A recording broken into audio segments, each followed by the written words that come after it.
កំពែក្រមុំសំសួនទុំតែងខ្លួនលើមេឃព្រឹកសង្សារអើយកំពែក្រមុំសំសួនទុំតែងខ្លួនលើមេឃព្រឹកសង្សារតើកំពែតែងអួតអ្នកណារូបសង្ហារលើកមករលងឡលើត្រង់យើងអង្គបាក់ស្រីរំភើយក៏ហើយអត់បី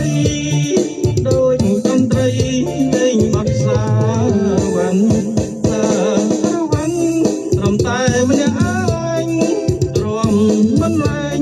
នឹងលំអងបានសាវ៉ាន់រំតែម្នាក់ឯងទ្រាំមិនលែងនឹងលំអងប្រានសារវ៉ាន់រហមលេងកំសាសារវ៉ាន់បាក់ស្លាប់ហោះហើរធ្វើ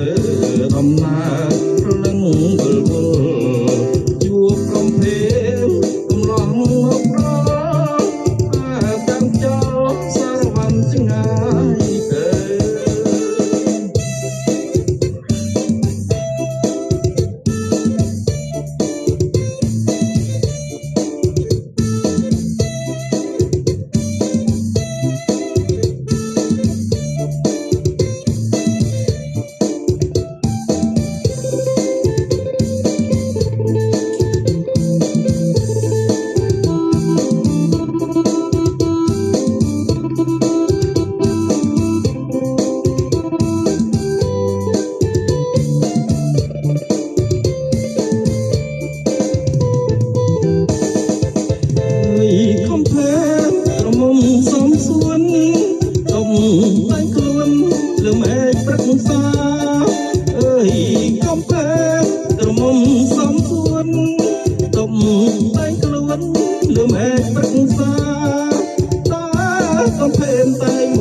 អ្នកណា